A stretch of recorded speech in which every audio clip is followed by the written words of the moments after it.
قال اللہ تعالی وقولوا للناس حسنا، اور خوش خلقی کے ساتھ لوگوں کو اچھی بات کہیے۔ سامعین، اگر آپ اپنے علم کے اندر اضافہ کرنا چاہتے ہیں تو بلا تاخیر صدیقی بیانات چینل کو سبسکرائب کر کے اس کے ساتھ منسلک ہو جائیے اور ہماری ویڈیوز کو تاخیر سن کر استفادہ کیجیے۔ شکریہ۔ السلام علیکم ورحمۃ اللہ وبرکاتہ۔ اللہ کرے کہ آپ بعافیت ہوں، اگر ہو سکے تو میرے لیے بھی خیر و عافیت اور صحت و تندرستی کی دعا فرماتے رہیے۔ بسم اللہ نحمدہ ونصلی علی رسولہ الکریم، اما بعد۔ سامعین و ناظرین، اس ویڈیو میں چند ایسی اہم معلومات آپ لوگوں کے سامنے عرض کر رہا ہوں کہ شاید ان میں سے بعض باتیں آپ کے علم میں نہ ہوں، لہٰذا متوجہ ہو کر سنیں، دیگر احباب کو بھی سنوانے کی کوشش کریں اور ویڈیو کو آخر تک سنیں۔ چلیے ویڈیو کا آغاز کرتے ہیں۔ سامعین، بلا تمہید کہیے کہ ابو البشر جد امجد سیدنا حضرت آدم علیہ السلام کا لقب صفی اللہ اور خلیفۃ اللہ تھا، اور محبوب رب العالمین نبی آخر الزماں امام الانبیاء احمد مجتبیٰ محمد مصطفیٰ صلی اللہ علیہ وسلم کا لقب ذوالذبیحین اور کنیت ابو القاسم تھی، اور ابو الانبیاء سیدنا حضرت ابراہیم علیہ السلام کو خلیل اللہ کے لقب سے یاد کیا جاتا تھا، اور ان کا دوسرا لقب ذوالہجرتین تھا، یعنی دو ہجرت کرنے والا۔ پہلی ہجرت عراق سے کوفے کی طرف اور دوسری ہجرت کوفے سے ملک شام کی طرف۔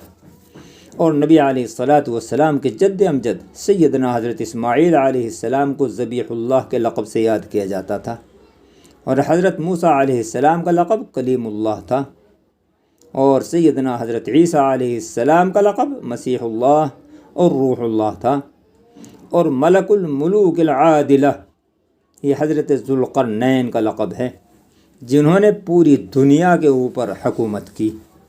اور جناب رسول اللہ صلی اللہ علیہ وسلم کے چچا حضرت عباس رضی اللہ تعالیٰ عنہ کا لقب خاتم المہاجرین تھا، اس لیے کہ انہوں نے سب سے بعد میں ہجرت کی۔ اور حضرت ابو عبیدہ ابن الجراح کا لقب امین ہذہ الامہ تھا، یعنی اس امت کے امین، اور حضرت خالد ابن الولید کا لقب سیف اللہ تھا۔ جب حضرت خالد ابن الولید جنگ موتا میں دشمنوں کے سامنے تلوار لے کر ڈٹ گئے تھے، اس وقت نبی علیہ الصلاۃ والسلام نے خوش ہو کر ان کا لقب سیف اللہ رکھ دیا۔ اور صاحب السر یعنی رسول اللہ صلی اللہ علیہ وسلم کے رازدار حضرت حذیفہ ابن الیمان تھے۔ اور مطعم الطیر یعنی پرندوں کو کھلانے والا، یہ لقب جناب عبد المطلب کا تھا، اس لیے کہ حضرت عبد المطلب مہمان نواز بہت زیادہ تھے۔ ان کے دسترخوان پر جو کھانا بچ جاتا تھا اس کو پہاڑوں کی چوٹیوں پر ڈال دیتے تھے، جس کو پرندے کھا لیا کرتے تھے، اسی واسطے مطعم الطیر ان کا لقب ہو گیا۔ اور ساتھ یہ کہ حضرت عبد المطلب کا اصل نام شیبۃ الحمد ہے، اس لیے کہ جب یہ پیدا ہوئے تو ان کے سر کے بال سفید تھے، اس وجہ سے شیبۃ الحمد کے نام سے موسوم ہوئے۔ اور یہ نام اس لیے رکھا گیا تاکہ لوگ ان کے کرم و اخلاق کی تعریف کریں، کیونکہ شیبہ کے معنی بوڑھا اور حمد کے معنی تعریف کے ہیں۔ اور عبد المطلب نام سے موسوم ہونے کی وجہ یہ ہے کہ ایک دن مدینے میں بچوں کے ساتھ نشانہ لگا کر کھیل رہے تھے، نشانہ بازی کر رہے تھے کہ اتفاق سے ایک راہگیر آرام کرنے کی غرض سے وہاں پر آ کر بیٹھ گیا۔ ان بچوں میں سے ایک بچے کا تیر عین نشانے پر جا لگا۔ وہ راہگیر بہت خوش ہوا اور اس نے اس بچے کو شاباش دی اور پوچھا کہ بیٹا تیرا نام کیا ہے؟ بچے نے جواب دیا میرا نام شیبۃ الحمد ہے۔ راہگیر نے کہا کہ تیرے باپ کا کیا نام ہے؟ تو بچے نے کہا کہ ہاشم ابن عبد مناف۔ یہ راہگیر چونکہ مکے ہی کا رہنے والا تھا، مکہ آ کر بچے کا واقعہ ہاشم کے بھائی مطلب کو سنایا۔ مطلب فوراً اونٹنی پر سوار ہو کر شیبۃ الحمد کو مدینے سے لے کر جب مکہ مکرمہ میں واپس آئے تو لوگوں نے کہا ھذا عبد المطلب، یعنی یہ لڑکا مطلب کا غلام ہے۔ مطلب نے کہا کہ نہیں بلکہ یہ تو میرا بھتیجا ہے، مگر لوگوں نے مطلب کے جواب کی کوئی پرواہ نہیں کی یا صحیح طریقے سے سن نہ سکے، اور اس بچے کو عبد المطلب کہنا شروع کر دیا۔ اسی وجہ سے عبد المطلب نام سے مشہور ہوئے۔ اور اسی طرح سے حضرت صلی اللہ علیہ وسلم کے پردادا حضرت ہاشم کا اصل نام عمر العلا ہے، اور ہاشم نام اس وجہ سے پڑا کہ ایک مرتبہ عرب میں شدید قحط پڑ گیا، یہاں تک کہ لوگ بھوکے مرنے لگے، تو جناب ہاشم سے ان کی تکلیف نہ دیکھی گئی، برداشت نہ ہوئی، اس لیے اپنا ذاتی مال اور دولت جو بھی کچھ تھا سب لے کر ملک شام چلے گئے، اور وہاں سے آٹے اور روٹیوں کا بہت سا ذخیرہ خرید کر اونٹوں پر لاد کر مکہ لائے، اور آنے کے بعد میں اونٹوں کو ذبح کیا، اور ذبح کرنے کے بعد میں گوشت کا شوربہ بنایا، پھر شوربے میں روٹی چور چور کر سرید بنا کر لوگوں کو کھلایا، یہاں تک کہ تمام لوگوں نے خوب سیر ہو کر کھایا، پیٹ بھر کر کھایا۔ اس وقت سے یہ ہاشم کے لقب سے پکارے جانے لگے، یعنی ہاشم کے معنی ہیں توڑنے کے۔ انہوں نے بھی روٹی توڑ کر سالن میں بھگو کر لوگوں کو کھلائی تھی، اس وجہ سے ہاشم یعنی توڑنے والا کے لقب سے مشہور ہو گئے۔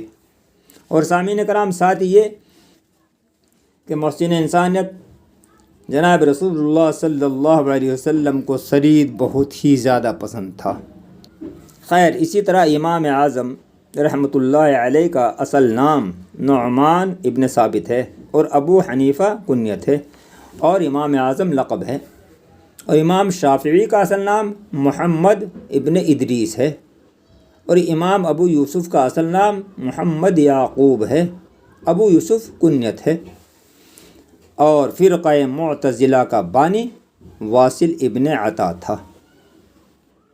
اور روح الامین حضرت جبریل علیہ السلام کا لقب ہے، اور ہاضم اللذات یہ حضرت عزرائیل علیہ السلام یعنی ملک الموت کا لقب ہے۔ اور ان کے علاوہ ایک عجیب اور دلچسپ واقعہ بہت ہی توجہ کے ساتھ میں سنیں۔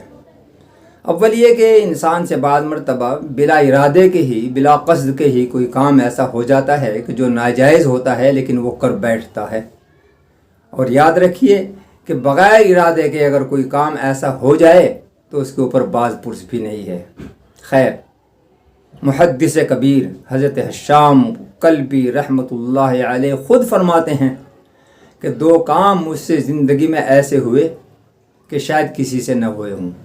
اول یہ کہ میں نے صرف 3 دن میں قرآن کریم حفظ کیا، اور دوسرا یہ کہ میں ایک مرتبہ 1 مشت سے زائد داڑھی کو کاٹنے کا ارادہ کیا، قینچی ہاتھ میں لے لی اور داڑھی کو مٹھی میں پکڑ لیا، لیکن مغالطہ ایسا ہوا کہ قینچی بجائے نیچے چلانے کے میں نے اوپر چلا دی، جس سے میری پوری داڑھی صاف ہو گئی۔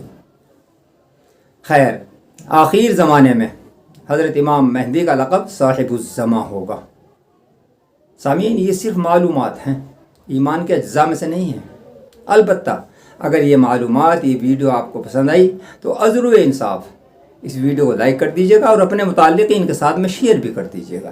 اور ہاں، اگر آج تک آپ میرے اس چینل صدیق بیانات سے منسلک نہیں ہوئے تو اسی وقت اس چینل کو سبسکرائب کر لیں، تاکہ آپ صدیق بیانات سے منسلک ہو جائیں، جوڑ جائیں، اور بیل آئیکن کو بھی پریس کر دیں، تاکہ میری طرف سے جاری کردہ ہر نئی ویڈیو کا نوٹیفیکیشن سب سے پہلے آپ کو دستیاب ہو۔ جزاکم اللہ، وآخر دعوانا الحمد للہ رب العالمین۔